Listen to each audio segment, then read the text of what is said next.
안녕하세요. 흰수염고래 스포츠입니다. 손흥민이 맨유와의 카라바오컵 8강전에서 득점포까지 터지면서 팀을 승리로 이끌었는데 8개 팀에서 뽑은 베스트 11에도 선정이 되었습니다. 토트넘이 맨유를 4대3으로 승리를 했는데 토트넘의 선수 중에 무려 4명이나 선정되었습니다. 손흥민, 솔랑키, 비수마, 쿨루셉스키입니다. 스펜스가 빠진 것이 좀 아쉽긴 한데 3-5-2 포메이션으로 팰리스의 골키퍼 핸더슨, 3백의 사우스햄튼 벨리스, 리버풀의 엔도, 뉴캐슬의 셰어, 그리고 미드필더의 손흥민, 쿨루셉스키, 비수마, 뉴캐슬의 토날리, 맨유의 아마드, 그리고 스트라이커의 솔랑키와 아스날 제주스였습니다. 아스날과 리버풀이 한 명씩밖에 못 들어간 이유는 아스날은 제주스가 혼자 3골을 넣어버렸고 리버풀은 주전 선수들을 대거 쉬게 하면서 사우스햄튼을 상대했기 때문입니다. 이 중요한 경기에 왜 리버풀은 주전을 가동시키지 않았을까요? 리버풀이 주말에 상대할 팀이 바로 토트넘.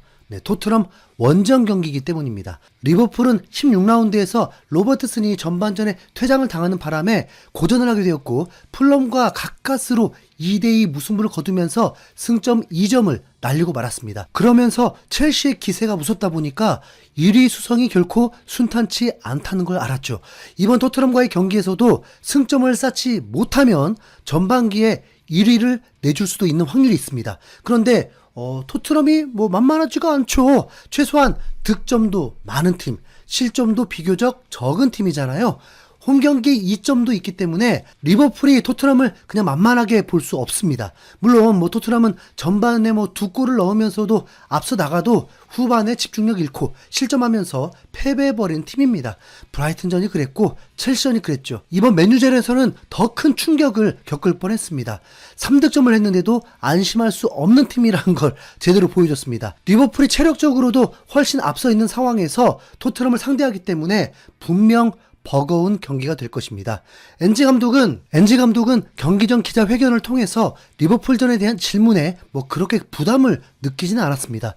비록 부상자들이 많지만 토트넘도 강하다고 했죠. 그리고 리버풀에게도 똑같은 전술로 나갈 거냐고 물었는데 마치 리버풀인데 어쩌라고 그렇게 자신은 절대로 변하지 않을 것이라고 했습니다. 어떤 느낌이냐면 진짜 토트넘이 강한 팀이라고 생각하고 있는 것 같았습니다. 리버풀의 슬롯 감독은 엔지 포스테코글루 감독은 잘 해내고 있다. 나는 그가 우승하기를 진심으로 바란다. 카라바오컵이 아닌 유로파리그에서 말이다 라고 말하면서 총력전을 예고했습니다. 또한 사람들은 트로피를 들어 올리는 것을 이야기하는데 중요한 부분이 맞다. 그러나 나에게는 그의 축구 스타일이 훨씬 더 중요하다. 토트넘의 시즌 티켓을 소유하고 토트넘의 팬이 된다는 것은 영광이라고 생각한다. 그들은 훌륭한 축구를 펼치고 있기 때문이다. 포스테코글루 감독이 구사하는 축구에 엄지를 치켜 세웠습니다. 서로 전반전에 어떻게 임하는지에 따라서 상황이 뒤집힐 것입니다. 한 기자는 이 경기는 0대0은 불가능한 것처럼 보인다는 질문을 남기기도 했죠. 그리고 엔지 감독도 인정했습니다. 그건 토트넘의 공격력이 좋기 때문이라면서요. 이틀의 휴식 변수는 그래도 한 가지 기대감을 가질 수 있습니다. 레인저스와의 원정 경기를 치르고 이틀 쉬고 사우스햄튼과의 경기를 했는데 선수들이 매우 가벼워 보였고 대승을 거뒀죠. 리버풀과의 경기에서도 최소한 전반전만큼은 매우 대등한 경기가 되지 않을까 예상해 봅니다. 특히 우도기가 부상 때문이기도 했지만 충분히 쉰 상태에서 살라를 상대하기 때문에 이번엔 막아야죠. 살라 못 막으면 경기는 패배입니다. 그리고 오른쪽도 스펜스와 포로가 같이 있기 때문에 서로를 믿고 누가 선발 출전하든 전력을 다해도 됩니다. 그리고 미드필더는 벤탄쿠르 제외하고 모두 그대로입니다. 공격진에는 무어가 회복은 했지만 아직 경기를 뛸 수는 없다고 못을 박으면서 베르너까지 빠지게 되면 손흥민은 또 풀타임을 뛰어야 하는 상황입니다. 토트넘은 득점 수로 분위기를 바꿔놓긴 했는데요. 리버풀전도 긍정적인 경기로 남게 된다면 2025년을 더 기대하면서 마무리할 수 있을 것입니다. 우선 1년 전에는 토트넘이 리버풀을 이겼습니다. 이기기만 했습니까? 손흥민은 리버풀이 전혀 두렵지 않습니다. 현재까지 리버풀에게만 5경기 연속으로 골을 넣고 있습니다.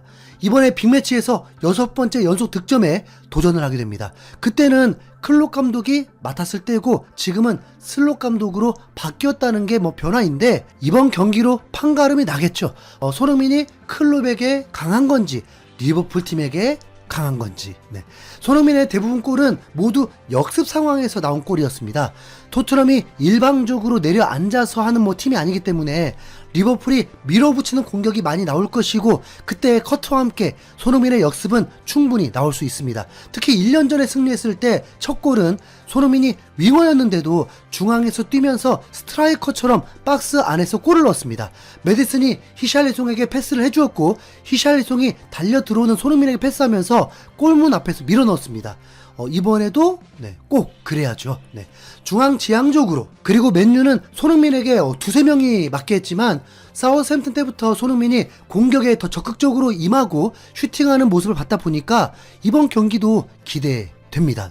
손흥민의 코너킥 골은 12살 때 코너킥 득점을 해봤다고 하기도 하고 축구 통계 매체 풋몹이 분석한 이 코너킥 득점 장면이 XG 값이 0.01이었고 XG를 전문적으로 다루는 XG 필로소피는 이 장면의 XG 값을 0.00으로 산출하기도 했습니다. 그러니까 아예 그냥 골이 불가능했다는 거죠. 과거에 무리뉴 감독 시절에 손흥민이 항상 프리킥으로 골문에 배달을 맡은 적이 있었는데 와포드전에서 직접 프리킥 골이 되면서 화제가 된 적이 있었죠.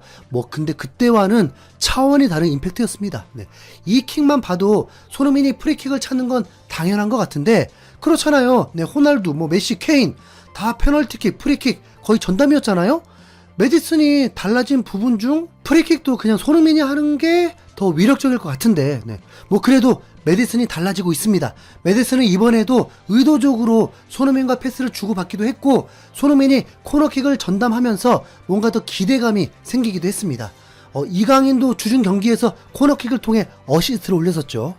손흥민의 이런 킥력은 이제 리버풀전에 볼 수 있는데 이 경기를 통해서 순위는 여러 변수가 생기게 됩니다. 2위 첼시는 승점 3점이 또 유력해진 상황이고요. 최소한 한두 시간은 첼시가 1위에 오를 상황입니다. 첼시는 아마 수년 만에 1위에 오르는 걸 텐데요. 최소 7년 전이지 않을까요? 그리고 맨시티가 아스톤빌라를 원정에서 만나게 됩니다. 솔직히 이번에 맨시티가 발라버릴 것 같은 느낌이 들긴 하는데 만약에 맨시티가 승점을 얻지 못하면 진짜 리빌딩으로 들어가는 게 맞을걸요? 자, 여러분, 맨시티가 그렇게 성적이 좋지 않은데도 아스날과 승점 3점 차이밖에 나지 않습니다. 무슨 이런 팀이 다 있나? 초토화 했는데도 토트넘보다 4점이 높아요. 맨시티는 후반기에 더 강하기도 했기 때문에 잊으면 안 됩니다. 맨시티는 2년 연속 아스날 우승으로 가는 길을 막고 역전 우승을 했던 팀입니다. 리버풀 9점 차도 안심 못해요. 토트넘은 17라운드 가장 마지막 경기라서 맨유, 브렌트포드, 뉴캐슬이 모두 승리하면 13위로 추락을 하게 됩니다. 그리고 그게 불가능한 건 아닙니다. 맨유는 본머스를 홈에서 상대하고 브렌트포드가 노팅엄의 상승세를 꺾을 수도 있죠. 그리고 뉴캐슬은 강등권 입스위치를 만나거든요. 하지만 맨유, 뉴캐슬은 카라바오컵을 치르면서 체력적으로 분명 힘든 상황이라는 거. 그리고 또 하나의 관전 포인트는 황희찬인데요. 지난 시즌 팀 득점 1위 선수를 이상하게 활용하면서 울버햄튼은 강등권까지 떨어졌는데 감독을 전격 경질시켰습니다. 전술 자체를 수정해야 할 필요가 있죠. 황희찬이 윙백도 아니고 그의 장점을 완전 강제로 차단시켜버린 격인데 이번 레스터시티와의 경기에서 변화가 있을지 보겠습니다. 자, 그리고 토트넘 대 리버풀 빅매치. 리버풀에게 팁 하나 줄까요?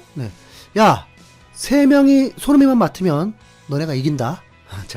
자, 오늘부터 프리미어리그 17라운드가 시작입니다. 준비 되셨나요? 손흥민 대반전 만들어 보자. 이상 흰수염고래였습니다. 감사합니다.